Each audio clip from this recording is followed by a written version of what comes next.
Imagine making your second YouTube video 3 months later in the same shirt.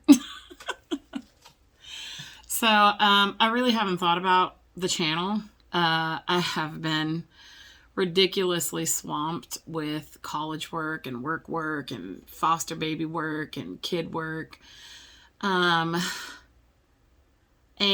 I got a notification that I had a new subscriber, which I thought was hilarious considering I've posted one video in 3 months. But then I got on and realized that there were some comments that I don't recall getting notifications for. So thank you to those of you who found it useful, my rambling about life. But I thought it would be a good time to post another video because the foster child that I mentioned in that one is now leaving. She's leaving us tomorrow after 7 months of being with us, which has been quite the emotional roller coaster. It was a lot of work, and I don't regret 1 second of it, even having to let her go.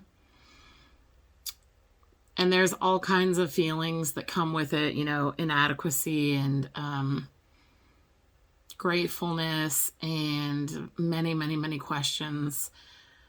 Wondering if you did all the right things, if, you know, you made her feel loved enough or, you know, things like that. So that time of my life is ending. And now we're going back into my normal crazy, which still consists of work, college, and kids. But now I'm focusing on what do I do with this free time that I didn't realize I actually had before I had this foster baby that now I'm very well aware is there. And so I'm trying to think outside the box and maybe do things I wouldn't have done before, such as I'm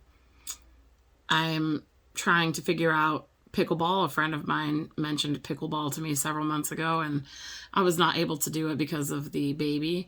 And so now I'm thinking, oh, well, that could be good. You know, I really need to increase my physical activity and get outside more and meet new people. So I'm looking into that. So I downloaded Meetup and clicked on, you know, a bunch of groups in Meetup that I thought would be up my alley. And so now it's getting past that social anxiety of actually going and meeting people. God, what a funny thing, social anxiety. Does anybody else have to deal with that? What is it like? So I'm 38. I'm about to be 39 on the 16th. And it is almost impossible for me to get out and try to meet people, especially if it's on a one-on-one. Like trying to meet new people to date is just, I can't even describe the level of anxiety that I get thinking about having to meet someone that I'm interested in. And it's just such an interesting thing these days, don't you think? I mean, you've got all these dating sites, and yet nobody's really happy. Nobody's really successful in relationships.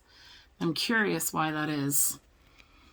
Thoughts on this are much appreciated, because I wonder if we've just become so self-absorbed that we no longer know how to put someone else's needs before our own. That seems to be the easiest idea, I think. And everybody's in this train of thought, like, if you don't believe what I believe, then we can't be friends. I've never really understood that either. Being in such a diverse area of the world, California, you'd think that we'd be so much more accepting and understanding, and yet here we are, unable to even argue without hating each other, you know. Anyway, so there's some random thoughts for the day. I will try to remember to check in on comments regarding that. Anybody have thoughts? Like, let's do it. Let's talk about it, because I'm down for that. Happy Sunday again, because it is Sunday again. If you saw my last video, I also recorded on a Sunday. So hope your summer's going well. My God, I hope it ends soon. It is way too hot. Bye.